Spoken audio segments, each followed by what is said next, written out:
Your mic was on. You're back. You're not in Norway. This is a show. That's because you burped. We're professional. You burped, and I was like, oh, gosh. That is true.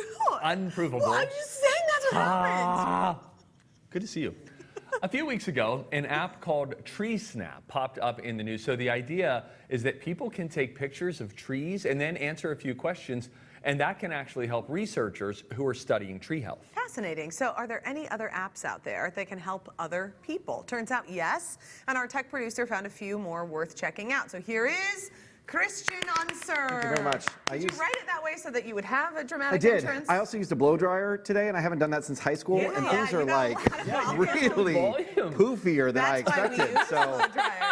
So I was like, whoa, this took a turn, but I'm excited with how it ended up. No, I like it. Volume is good. Okay, let's talk about some of these cool apps. The first one I think is really lovely. Yeah. It's called Be My Eyes. It's really great. So the idea is literally for people that are blind, they sign up to use this app, and then other people who are sighted sign up to be volunteers for that app. And then if the blind person has a question at any time, they call on the app and someone will answer to help them out. So if they want to know, is my milk expired?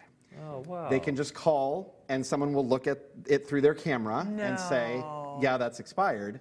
And you have this like brief little connection with this other person, and it's all over the world, so you can get it in different time zones. You're not going to get a call in the middle of the night. Okay. And there are about 120,000 blind people signed up for it and over 2 million volunteers. So they say it could be like weeks before you get a call, because it basically just goes out randomly. Sure. So I've had it running for a couple days now, and I haven't gotten one yet, but as soon as I do, it's really cool, because you can just help them out, and that's what it's intended to be. And it's just a brief little conversation, and then thank you very much, and disconnect, and on with your day. Well, and think about how many apps are just truly, though they're fun, utter waste of time. Absolutely. It's sort of self-serving and selfish at the end of the day. Like virtually all of the games, is lovely. guys. I mean, all of the games. Yeah.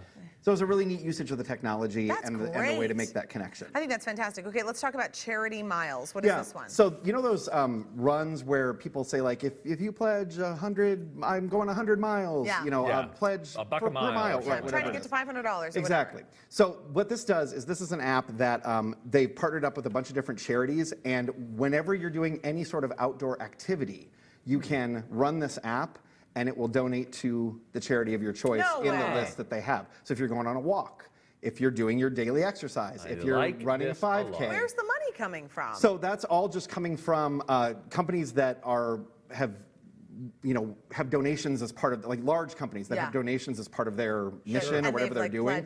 They've decided to donate to this, which then sends it to the charity in need. Wow, that's really fun. Yeah, so it's just a way to get some usage out of, again, if you're just walking the dog. Yeah, plus some good motivation to get out there and work out a little bit. You know, if you feel like I'm doing something for somebody. I wonder if it tracks you when you're inside and outside, because some of these apps do, so that you're not just like getting steps in on a treadmill. Well, I think just steps on a treadmill work. That would work. Any sort of activity seems to qualify. Really cool. I like that a lot. Really neat. Tell me about the Donate a Photo. Yeah, so this is a Johnson & Johnson thing. They've been doing this for a couple of years now. So they've partnered with, again, a bunch of different worthy charities that you take a picture and you upload it, no matter what it is. So this is a picture my daughter took of our dog Birdie. That's a great the photo other day, which that's a great I love the photo. I wanted to put that in just for that too. But you can then upload that to Johnson & Johnson.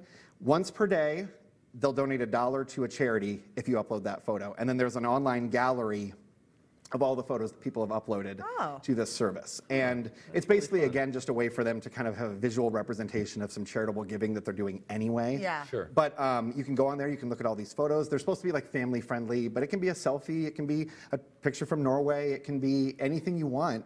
And it'll pop up there, and you can just go look at those photos, and all those photos have contributed to some very worthy causes. Another one that you're a big fan of is Waze. Yes. So I'm not sure if everyone 100% understands how Waze works. I don't think everybody does. No, I don't so think Waze is a crowdsourced app. So this is actually a live look at it. If you are stuck in traffic, it will actually ask you if you're stuck in traffic. It's asking you that for a reason.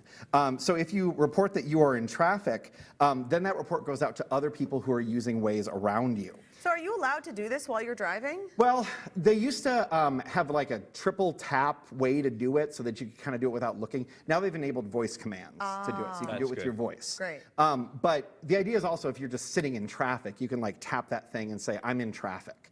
And if enough people do that, it'll go, okay, there's traffic here. Yes. It's very good for like road closures. 35W was closed a bunch this past couple of weeks, and Yeah. every time it was on there as closed, and that's because people reported that it was closed. And so then you're not getting to the point, because the closed is the worst. I mean, Right. it's one thing to have traffic, it's another thing Right. when it's completely closed Right, and you're like, and shoot, that man. will show up if people have reported that those things are there. It also works for speed traps, Yes, it which does. is a little controversial. Sure. But we were driving home from the wedding the other day, Yeah. and it showed that there was a police officer up ahead, and sure enough, there was a police officer. And it'll say up like ahead. police spotted in 0.7 miles, and you can clock it. And Yep, it's like, it's- and there. And Yep, there they and that's are. because Hazards somebody in the reported road, it. So things like that. So you like this, and do you like the map function on this Yes. better than, like, say, Google Maps or the one with the blue dot on your iPhone that barely ever yes. works? So they're all kind of trying some things like this, but this was kind of the original one to do it. Mm-hmm. And it's really, I really like the idea of everyone kind of working together. We're all out here on the road together. So let's all help each other Yeah. get to where we need to go. Yeah. And that's the idea behind the app. And it's very accurate because it's getting those like real time. The person up ahead of you